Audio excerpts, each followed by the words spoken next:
안녕하세요, 제이엘입니다. 오늘은 제가 직장맘에 대한 얘기를 해볼게요. 저는 13년 전부터 직장맘이었습니다.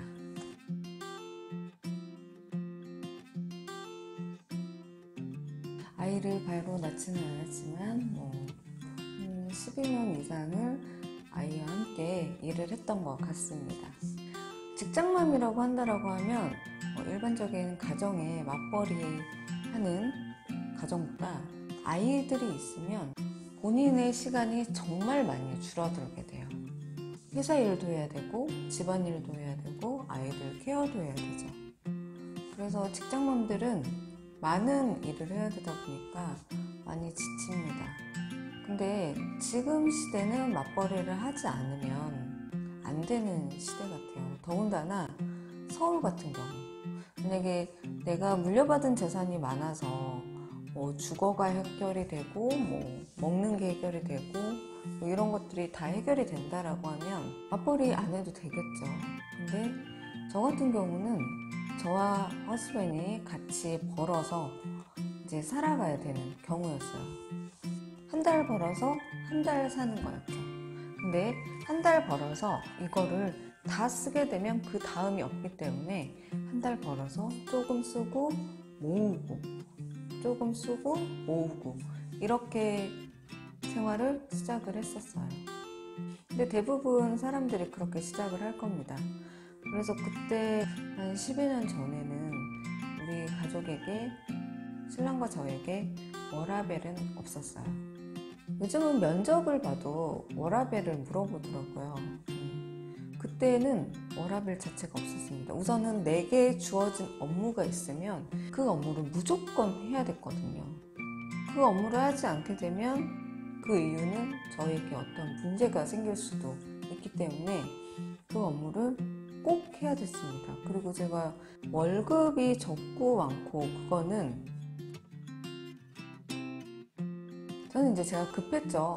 당장 월급 받아서 생활을 해야 되는 거고 그러려면 나의 노동력을 제공을 해야 되고, 그런데 내가 그 월급이 적다고 해서 더 요구할 수 없는 게 나의 능력은 아직 내가 그 이상 받을 수 있는 거기까지 가지 못했던 거예요. 적은 월급이지만 그냥 만족스럽진 않지만 그냥 그렇게 받고 다녔던 것 같아요.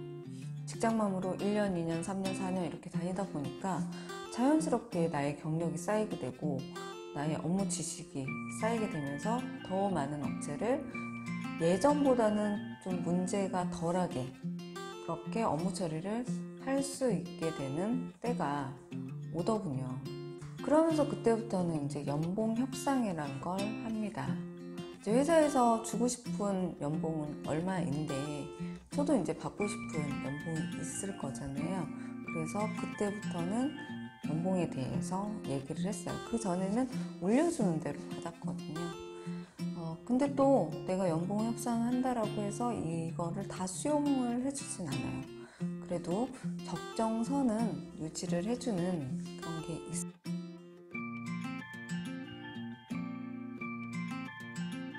나의 경력은 나의 삶의 무게가 다 함께 들어간 거라고 생각을 해요. 내가 회사를 다닌다고 해서 아이들을 안 낳을 수는 없잖아요. 그리고 이미 낳은 아이를 어떻게 할 수도 없잖아요. 그러니까 이 아이들을 케어하고, 가정이 있으니까 가정도 케어를 하고, 회사를 다니니까 회사도 케어를 해야 되고, 이 모든 거를 해야 되다 보니까 몸이 딸랑 하나인 나는 많은 시간을 내가 아닌 그 일을 해야 되는 사람으로 살아야 했던 거죠. 결혼하고 나서 아이를 낳음과 동시에 그때부터는 제 삶이 많이 없었던 것 같아요.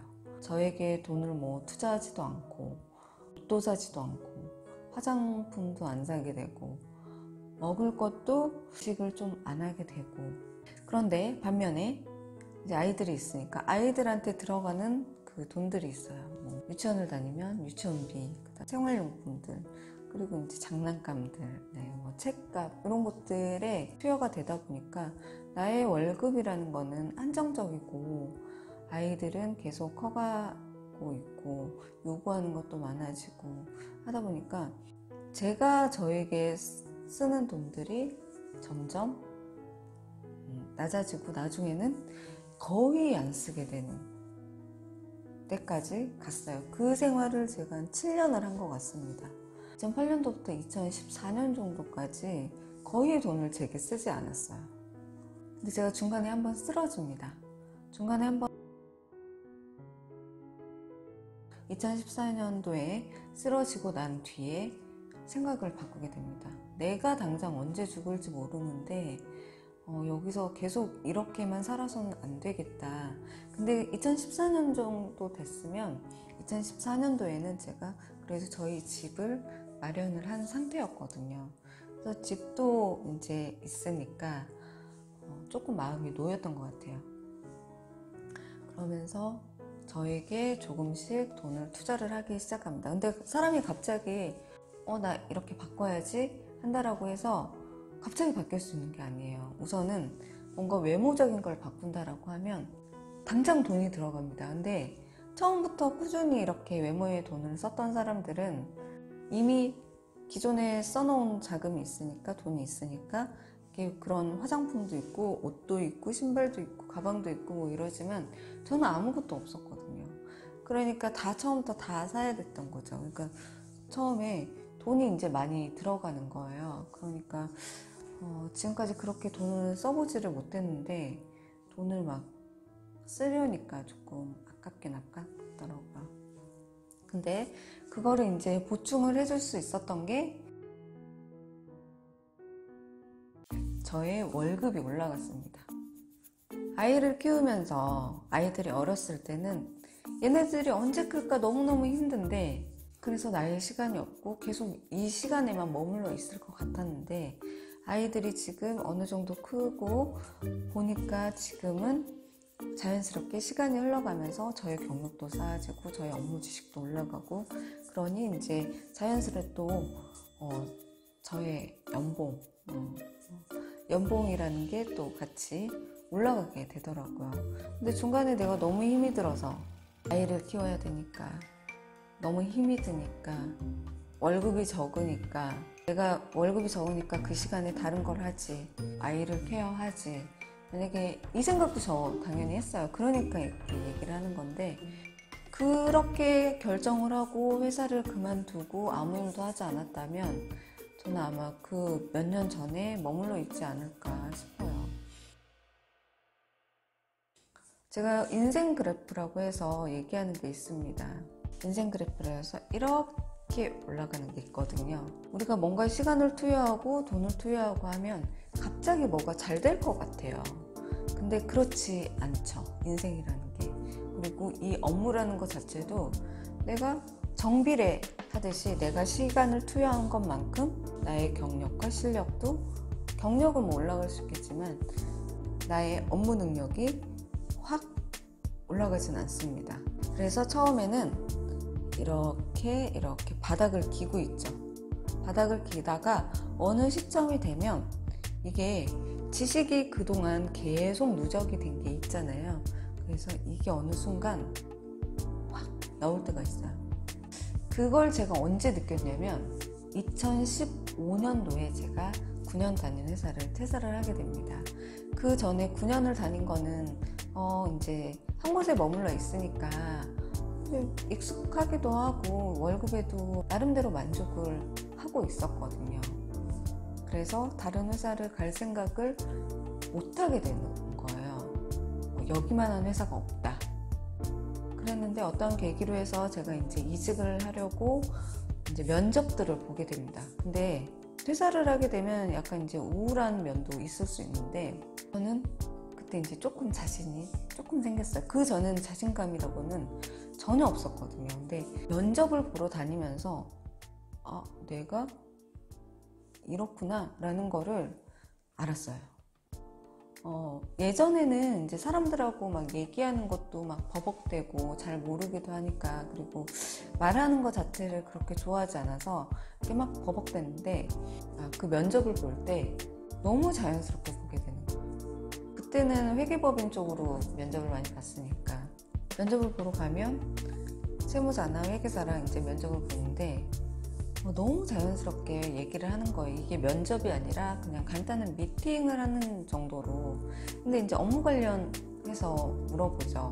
그러면 이제 그런 거에 대해서 술술술술 얘기를 하는 거예요. 면접도요.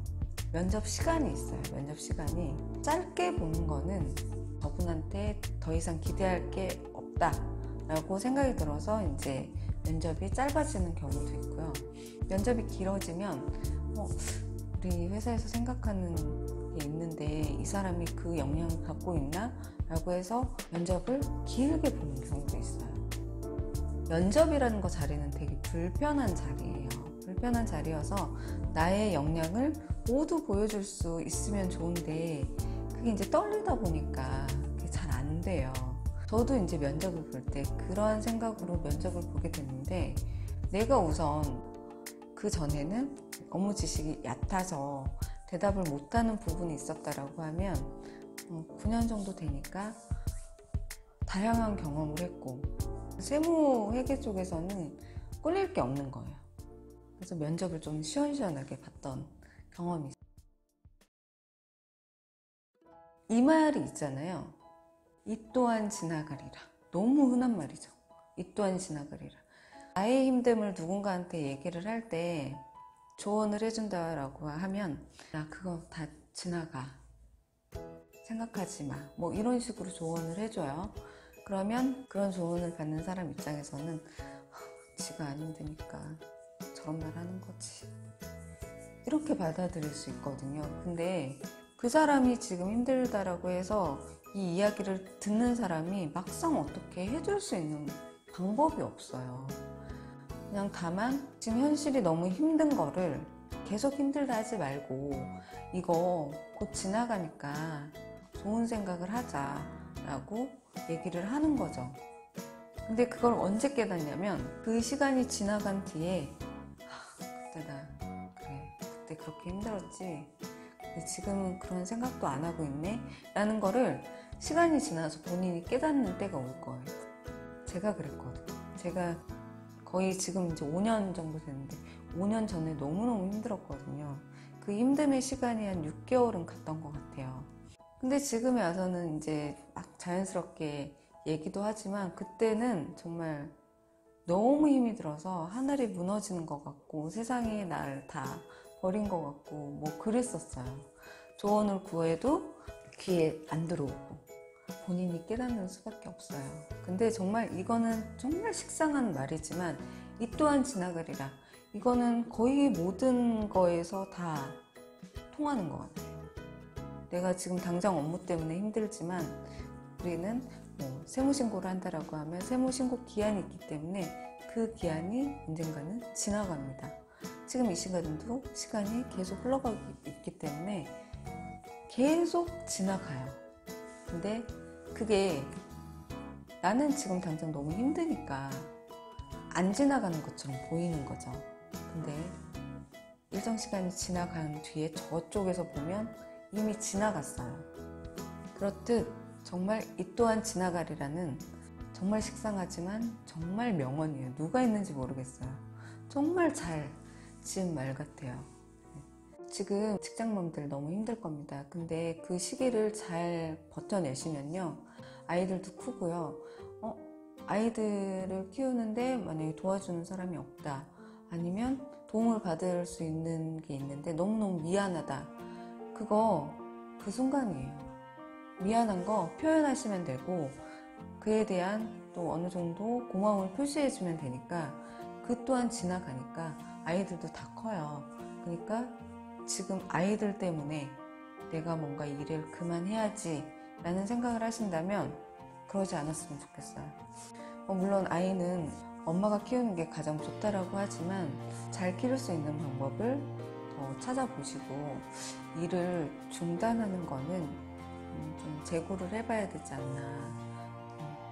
물론 짧게 뭐 1, 2년 아이를 키우기 위해서 쉬겠다. 그거 괜찮습니다. 괜찮은데 이 한번 쉬다 보면요. 다시 나가기가 힘이 들어요. 제가 그만두지 못한 게 성격이 너무 조용하고 내성적이다 보니까 내가 이걸 관두고 쉬었을 때, 텀이 생겼을 때 내가 거기에 다시 가서 일을 할 수 있을까? 그 걱정이 가장 컸어요. 제가 좋은 생각을 많이 한 거는 불과 몇 년 되지는 않아요. 나를 더 발전시켜야 되겠다 생각한 거는 2017년부터예요. 이제 2년 전이죠. 그 전에는 그냥 마음이 힘들 때 책을 보고 뭐 그랬었는데 2017년도 딱 이맘때 정도 되거든요. 책을 하나 보게 됩니다. 당신이 창업을 해야 되는 이유라고 해서 그 책이 있어요. 제가 블로그 포스팅도 해놨었거든요. 그 책을 보고 저의 생각이 확 바뀌었어요. 그러고 난 다음에 지금 거의 2년 동안 저는 동기부여 영상도 정말 많이 봐요. 유튜브 지금 잘 돼 있잖아요. 제가 이 영상을 찍는 것도 유튜브에 올리기 위해서 찍기는 하는데 유튜브의 그 동기부여라든가 자기계발이라든가 공부, 부동산 관련, 뉴스 이런 것들을 지금은 다 유튜브로 제가 해결을 하고 있어서 이거에 대한 도움을 정말 많이 받습니다. 그리고 유튜브와 책을 같이 겸용해서 보죠. 유튜브에서 얘기하는 거는 이제 일목요연하게 정리되어 있지는 않아요. 영상을 찍으면 대부분 10분, 길면 20분 이렇게 돼 있거든요. 근데 책은 옥차대로 일목요연하게 정리가 돼 있죠. 그래서 책을 좀 도움을 많이 받는 부분도 있고 아이디어도 많이 얻습니다. 그래서 지금 너무 힘들지만 이 시간 지나가거든요. 직장맘이라고 해서 아니면 앞으로 내가 곧 직장맘이 될 예정이라고 한다면 직장을 무작정 그만두기보다는 내가 현재 지금 하고 있는 일을 어떻게 끌고 나갈까 그 생각을 한번 해보시면 어떨까 싶어요. 만약 내가 쉰다라고 하면 쉬어도 그냥 쉬는 게 아니라 내가 전에 했던 업무를 내가 끝까지 평생 직업으로 하겠다라고 하면 쉬는 동안에도 그거에 대해서 계속 알아보셔야죠. 제가 블로그를 시작한 이유가 세무대리인을 하지 않고 일반 기업에 가고 난 이후부터예요. 세무대리인을 할 때는 세무신고 업무가 주요 업무이기 때문에 그게 늘상 있었던 일이거든요. 근데 일반 기업으로 가고 나서는 그 늘상 있었던 일이 없어지게 되는 거예요. 그래서 내가 이거를 뭔가 내 스스로 정리를 해놓지 않으면 나는 그렇게 어렵게 힘들게 배웠던 그 모든 일들이 다 사라지겠구나 싶어서 블로그에 정리를 하기 시작했습니다. 그러면서 많은 분들이 지금 보러 와주시고 지금은 이제 강의도 하고 있는데 그래서 뭔가를 하셔야 돼요. 그리고 그래서 뭔가를 해놓으면 내가 준비가 되어 있기 때문에 다시 나오려고 할 때 조금 덜 두려우실 거예요. 정말 많은 직장맘들이 있습니다. 그분들 정말 대단하신 분들이에요. 내 몸 하나 케어하기 힘든데 아이들 케어하고 집안 분들 케어를 다 하셔야 되는 분들이라고 하면 정말 대단하신 분들이기 때문에 근데 그 대단함을 몰라준다 하더라도 본인 스스로 칭찬을 꼭 해주셨으면 좋겠어요. 직장맘들 화이팅!